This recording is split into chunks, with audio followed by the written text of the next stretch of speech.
Gold, trusted gold buyers. మీరు తాకట్టు పెట్టిన బంగారాన్ని విడిపించి ఈ రోజు ఉన్న మార్కెట్ ధరకు కొనబడను. కానీ గుంటూరులో సరితా గారి దగ్గరికి ఎవరైనా రావాలంటే డిఎస్పీ గారి దగ్గరికి బ్రోకర్ లేకుండా పై రికార్డ్ లేకుండా రావాలి తప్ప కంప్లైంట్ వేరే వాళ్ళతో రాకూడదని వార్నింగ్ ఇచ్చారట. అవునండి, నిజమే అది. అంటే అన్నెసెసరీ వేస్టేజ్ ఆఫ్ టైం, మనకి వేస్టేజ్ ఆఫ్ టైం, వాళ్ళకి వేస్టేజ్ ఆఫ్ మనీ. ఇది కూడా మిగతా చోట్ల కూడా నేను అట్లానే, మీకేమైనా ప్రాబ్లం ఉంటే మీరు డైరెక్ట్గా రండి, అంతేగాని థర్డ్ పర్సన్ అవసరం లేదు. పాపం అనవసరం మీరు వాళ్ళ దగ్గరికి వెళ్ళి వాళ్ళకి ఏమన్నా మీరు ఏదన్నా చెయ్యాలి ఇట్లా లాలూచీలంతా అవసరం లేదు. దాంట్లో మనీ ఖర్చు అవ్వచ్చు, ఇంకా మీకేమన్నా మీ నుంచి వాళ్ళు ఏమన్నా ఆశించవచ్చు. నేను ఆశించినప్పుడు మీరెందుకు అటు వెళ్ళాలి అని చెప్పడం అయితే చాలా సందర్భాల్లో జరిగినాయి.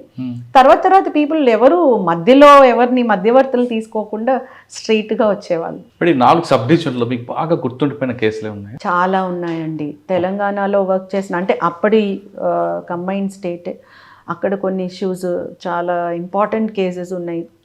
సెక్షువల్ అఫెన్సెస్ అగేన్స్ట్ చిల్డ్రన్ కానివ్వండి, ఫ్యామిలీ మీద జరిగిన అట్రాసిటీ కానివ్వండి, అట్లాంటివి. తర్వాత పొలిటికల్లీ సెన్సిటివ్ ఇష్యూస్ చాలా ఉన్నాయండి. ఒక్కొక్క ఏరియాలో ఒక్కొక్క స్పెసిఫిక్ ఇష్యూస్ ఉన్నాయి.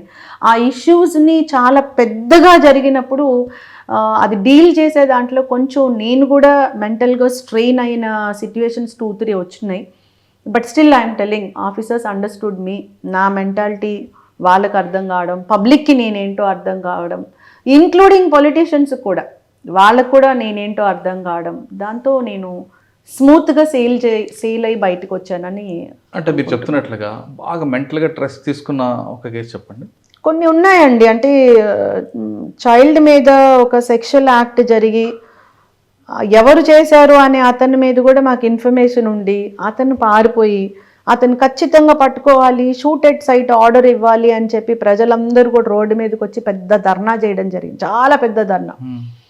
అతనికి సంబంధించిన వాళ్ళ మీద అసాల్ట్ చేసి చంపేయాలి వీళ్ళనన్నా అనే పరిస్థితి తీసుకొని వస్తే రాత్రికి రాత్రి ఆ లేడీని తప్పించి గవర్నమెంట్ హాస్పిటల్లో జాయిన్ చేసి ఇతను ఎట్లా అన్నా పట్టుకోవాలని చెప్పి మేము పెట్టినటువంటి ప్రెషర్కి ఆ మనిషే తర్వాత సూసైడ్ చేసుకోవడం, ఆ పాప చనిపోయిన పాపకి న్యాయం చేశారు అని చెప్పి పబ్లిక్ కూడా రియలైజ్ అవ్వడం.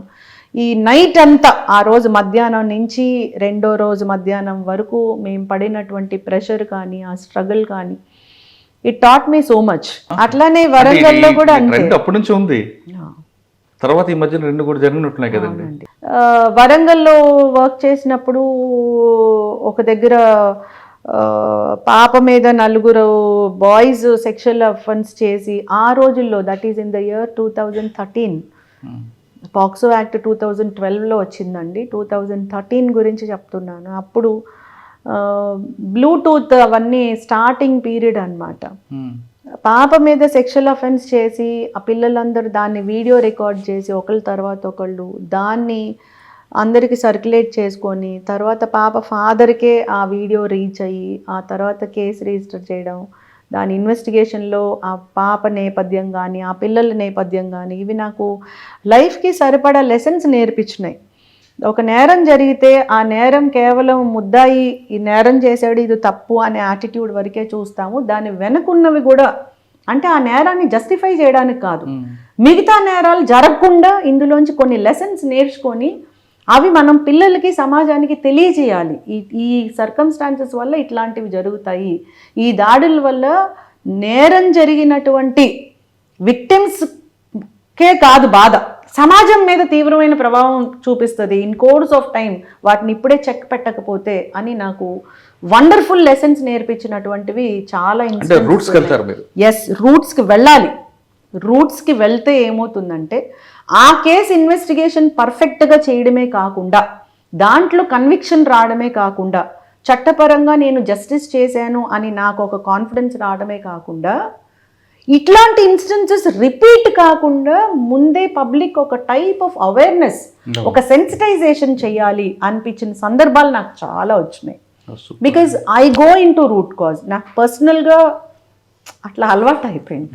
ఓకే అండి, 4 సబ్ డివిజన్ల తర్వాత అడిషనల్ ఎస్పీ అడిషనల్ ఎస్పీ ఎక్కడండి అప్పుడు? నేను అడిషనల్ ఎస్పీగా ఎస్పీ విమెన్ ప్రొటెక్షన్ సెల్ అని పోస్ట్ ఇచ్చారండి. సో ఫ్రాంక్లీ నేను అడిషనల్ ఎస్పీ పోస్ట్ చేయలే. అడిషనల్ ఎస్పీ అడ్మిన్ కానీ ఒక యూనిట్ లో అడిషనల్ ఎస్పీ కానీ నేను చేయలే. నా పోస్టింగే సిఐడిలో ఎస్పీ విమెన్ ప్రొటెక్షన్ సెల్ అని ఇచ్చారు. So I was called as SP women protection cell only. అది ఒక 6 years వర్క్ చేశాను అనమాట పోలీస్ హెడ్ క్వార్టర్స్ లో. సిఐడిలో విమెన్ ప్రొటెక్షన్ సెల్తో పాటు అదనంగా ఎన్ఆర్ఐ సెల్, నార్కోటిక్ సెల్, వీటితో పాటు ట్రాన్స్జెండర్ పర్సన్స్ ప్రొటెక్షన్ సెల్ వాటిని నేను చూశాను.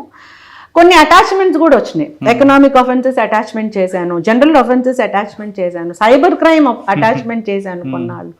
There was a period where అన్ని వింగ్స్ నేనే చూసినటువంటి సందర్భాలు కూడా ఉన్నాయి. అలా ఇట్ వాస్ గుడ్ ఎక్స్పోజర్. అంటే అన్ని వింగ్స్ చూసారు కదా, మీకు అందులో బాగా ఎక్స్పీరియన్స్ ఉంది కాబట్టి మీకు బాగా ఇష్టమైన వింగ్ ఏం వచ్చిందండి?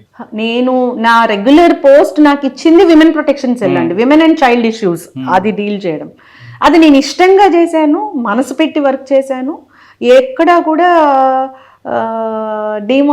డిమోటివేషన్ కానీ లా అండ్ ఆర్డర్లో లేనాను కానీ అలా లేకుండా ఫోకల్ నాన్ ఫోకల్ అని పెట్టలేదు కానీ మీరు మల్టీ డైమెన్షనల్ చూసుకొచ్చారు. అవునండి. అందులో మీకు ఏదో ఒక వింగ్లో హ్యాపీగా ఉంది అంటే మీ వింగ్ అంటే ఫోకల్ నాన్ ఫోకల్ పక్కన women protection sell I did with heart అండి. కొత్త కొత్త ప్రోగ్రామ్స్ చేయడానికి నాకు అవకాశం ఇచ్చారు మా సీనియర్ ఆఫీసర్స్. అప్పుడు సిఐడిలో ఉన్న ఏడీజీస్ కానివ్వండి, యూనిట్లో డీజీ గారు కానివ్వండి, మంచి ప్రోగ్రామ్ స్టార్ట్ చేసాము. ఆపరేషన్ స్వేచ్ఛ అని ఒకటి స్టార్ట్ చేసాము. అదేంటంటే చైల్డ్ లేబర్కి అగెయిన్స్ట్గా అనమాట.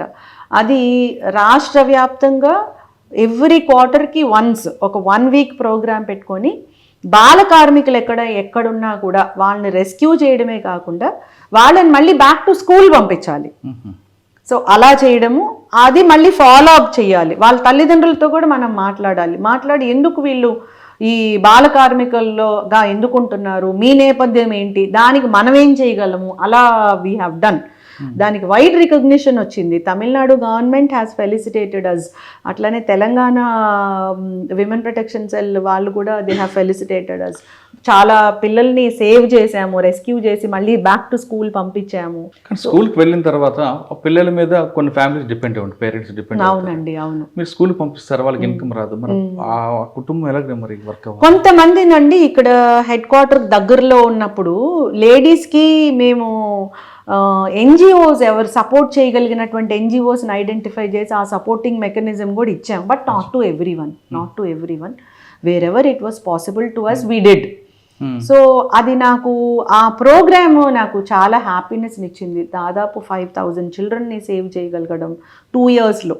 అట్లా అంటే 5,000 మంది బాలకార్మిక మీరు కాపాడారు కదంటే, మీరు రూట్స్కి వెళ్ళడం మీకు అలవాటు కాబట్టి దానికి ఆరిజిన్ ఎందుకు అనిపిస్తుంది అంటే సోషల్ ఎకనామిక్ ప్రాబ్లం అనుకోవచ్చా, లేదు కొంతమంది కావాలని పిల్లల్ని బెగ్గింగ్ చేసుకుని పనిచేయడం అనుకుంటా? మ్యాక్సిమం అప్పుడు మేము చూసినవి maximum single parent are orphans ఉన్న పిల్లలే దీనికి ఎకనామికల్గా, సోషల్గా, ఎకనామికల్గా వీకర్ స్ట్రాటా నుంచి ఉన్న వాళ్ళే రిపీటెడ్గా మళ్ళీ చేయడము. బట్ కొంతమంది పిల్లలు ఏంటంటే చదువు అంటే ఇంట్రెస్ట్ లేదు, ఇంక ఏదో ఒకటి చేస్తే మంచిది అనేటటువంటి పిల్లలు కూడా ఉన్నారు.